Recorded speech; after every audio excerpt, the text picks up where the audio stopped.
certainly playing much better and coaching much better than we did a year ago. So Clemson's got a really good football team. You look at offensively, the year Kelly Bryant's had has been outstanding. Really is, I'm sure for them going in the year, uncertainty of how he would perform, and he has played really good football for them. 154 carries, not all designed quarterback runs creates a lot of issues for you in off-rhythm plays. He's had 300 attempts, and he's completing 66% of his passes. So really played good football. And you go back and look at Virginia Tech in several of the games where he's making some plays, whether he's throwing it or running it, and really playing good football. Really good stable of backs. You know, Feaster and Etienne got top-end speed guys. Good stable of receivers. Deion Kane we know well. Ray McLeod, who's also a punt returner for them and does a really nice job. And Hunter Renfro in the slots, a very difficult cover. Deep up front in their offensive line and playing a lot of guys. Defensively, Brent does a great job. Farrell and Lawrence and Bryant and Wilkins and those guys are very disruptive in the run and pass game. We've got to negate the front and block those guys. That's the bottom line, and that's going to be a key to the game for us offensively. But they're deep at linebacker. They're going to get Kendall back this week, and he's a really good football player. Trey Lamar's played well for them, and O'Daniel's, I think they're leading tackler, and he's having a fantastic year for them, and they're really deep in the secondary. And they got good team speeds. They're good on special teams. And Ray's a really good punt returner. I think he's hit one this year, maybe two last year. So ought to be a great environment here at Williams-Brice. So we're looking forward to getting it home and playing these guys. And I'll open up for any questions. Raise your hand. I'll get a microphone to you, David. How are Antoine and Jam for this week? Yeah, Antoine will be out this week. Had a dislocated his elbow, but Jam's good to go. He practiced today, and everybody's good. Let's go to the back room. Joe? Will, for Jake on Saturday, what are the keys for him to have success against that Clemson defense? Well, I think first of all we got to block the guys up front. I mean that's going to be key to be able to have some time, obviously. And that's where it all starts to me in the run and the pass game. We got to be able to negate the front and continue to compete like I know he's going to compete and make good decisions like he's been making really good decisions for us. Obviously taking care of the football to create some explosives and go make some plays. I mean, at the end of the day, when you play a really good team, you got to make some plays, and that's the bottom line. And certainly that's what we're expecting him to do. Mike in the back. Will Taylor was telling us earlier that you put on the game film from last year. I'm wondering how much you guys have talked about last year and if you're trying to use it as motivation for this team. Well, I mean, I think as a coach, you're always trying to look in terms of motivation, and we're all motivated differently.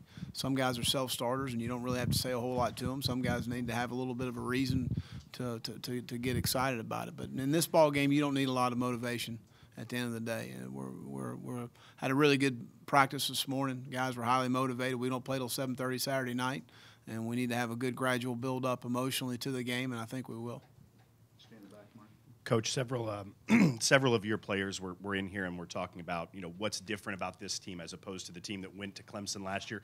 For you, what's different about this team than the team that you took into Death Valley last year? Well, I mean, I think obviously we're a deeper football team. We have more depth. We're an older football team, although 70% of our roster is still freshmen and sophomores. This football team competes.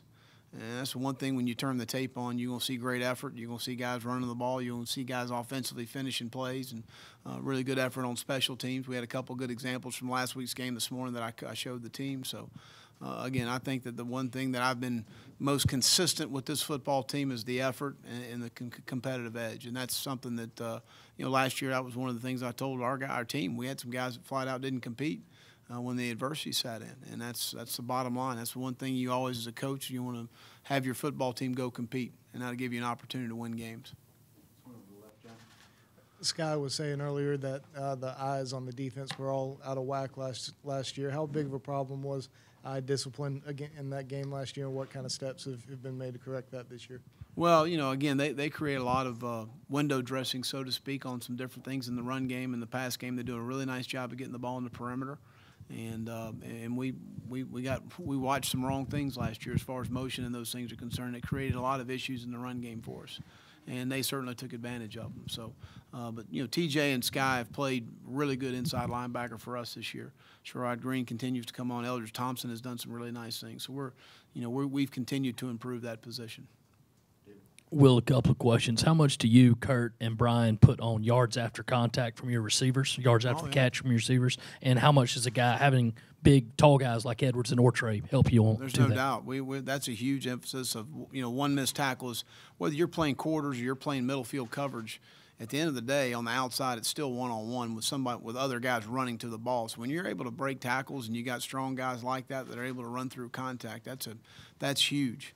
And something that, from my perspective as a defensive coach, it's always concerns you to be able to get big guys on the ground, especially in the 50-50 balls. When they're able to body you up like Ortre is able to do and Brian's able to do, and Deion Kane is able to do that. He's a bigger receiver in those situations. But there's no doubt that you create some explosives, being able to do that down the field. And what was your other question? Just about how Brian and Ortre can help. Yeah, no doubt, absolutely. How has your offensive line played down the stretch, and how do you like the way they match up at the moment against that Clemson front? Well, I think again we've improved tremendously, from the beginning of the season. But I think in all three phases, our football team has taken some steps forward. We have not been as explosive on special teams, obviously without Debo. There's been some kicks that we felt like may have hit if he had been back returning. But I think in all three phases, our football teams continue to improve. And I'm looking forward to the matchup with our offensive line. I think we've made some strides. We're certainly much improved from a year ago. But they got a good front. We've got a great opportunity sitting in front of us. Coach, you mentioned Kelly Bryant, but how do you find a balance maybe in having your defensive line go and try to make a play down the line or stay home and make sure he doesn't kind of break one for a big game? Well, I think you got to be really disciplined in this football game. You got to really be cognizant of your rush lanes and fill your rush lanes up. And what I told our defensive line, don't be selfish at the end of the day. You got to play within the scheme and system and what we're trying to do and understand that this guy's he's a really good athlete and he can hurt you throwing it. And obviously he's hurt people running as well. Will, what are the key areas that stand out to you about how much Jake has improved from a year ago as he steps out onto the field at Clemson and this week? Oh, well, I think it's night and day. I mean, it's number one is what we're putting on him at the line of scrimmage, the amount of different things we're going to allow him as far as decision making, much more a percentage of the offensive playbook, that we're able to carry into a game now. The adjustments we're able to make at halftime that we probably wouldn't have been able to do a year ago. It's night and day from where he was a year ago. There's no doubt about that. Go to back over here, Mike. Coach, you talked about the improvement of the offensive line. We've seen the run game improve the last couple of weeks as well. Going up against the front that Clemson has, obviously they've been banged up a little bit defensively, but still one of the best in the country. How important will it be to be able to establish that run early and be able to stay balanced? Well, you don't want to get in a one-dimensional game with this group, and we did a year ago. And you watch, they do a really good job of pressuring the quarterback, and if they know you're going to be in a throw situation the entire game, it's going to be a long day.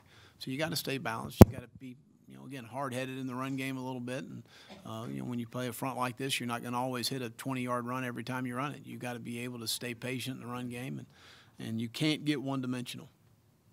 In the back, Mike. Well, obviously you're not from South Carolina. It's kind of hard from maybe an outsider's perspective to fully understand what this rivalry is. I'm not an outsider anymore. So I get it, and I understand where you're going with it. I get it. When did you first? Maybe the first day on the job, when 38 people tell you to beat Clemson. Will, up front, Dino and Syracuse found success against Clemson running that up-tempo, fast, quick scheme. How much of that do you plan on implementing?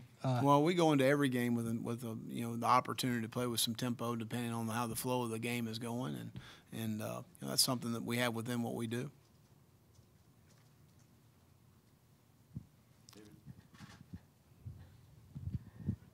Well, how crucial is it to have your defensive guys be able to stay in their gaps against ETN and Feaster? No doubt. You got displaced against last play of the third quarter against NC State, goes for about 92, 89, something like that. It was a long way, and you were going to catch him. So you got to stay in your gaps, gap discipline. I always talk in terms of keeping your head in your gap, understanding gap control, and disengaging and getting off blocks. And they do a really nice job. And obviously, when Kelly's at running back or at quarterback, it create an extra gap for you in the run game. So those are all situations you've got to be able to always try and gain an extra hat in the run game and borrow a guy from another side and stunt some things and create some disruption as best you can. Let's go Jake mentioned the emotional high of the Kentucky game and not thinking that the team was able to maintain that. Do you have similar concerns given the emotion that we'll be going into this game early, and how do you plan for that maybe? Well, I thought we opened up the Kentucky game pretty good with a touchdown pass and an interception in the first series defensively. So I think at the end of the day, we needed to coach better and play better in that game. Is Jay Urich playing Kelly Bryant on the scout team? Mm-hmm. And does that kind of help that, obviously he's a guy who watched Kelly and probably has a pretty good feel for sort of what Kelly can do? Well, Jay's a very similar guy as far as, the stature is concerned, body-wise, and Jay's a really good athlete. Again, he runs extremely well and throws it extremely well, so there's a lot of carryover there.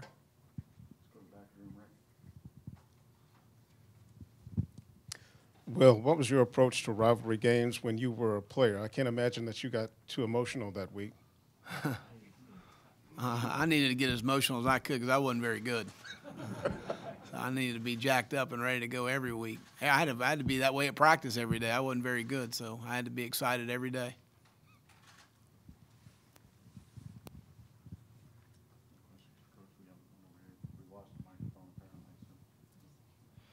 How in the world do you lose a microphone? Didn't stop working for me.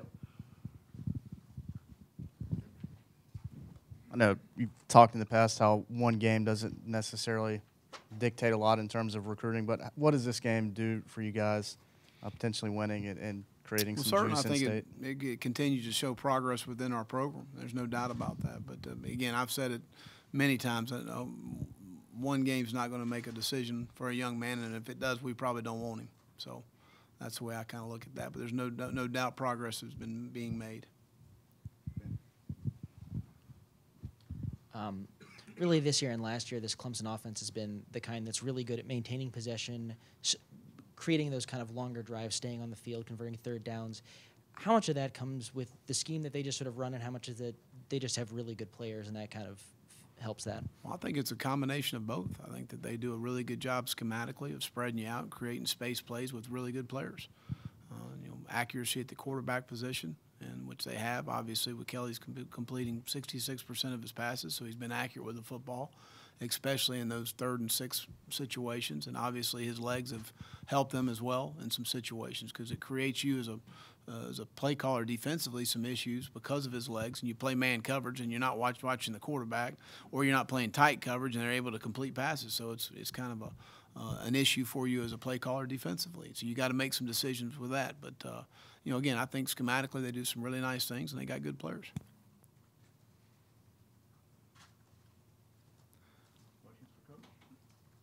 All righty, thank you.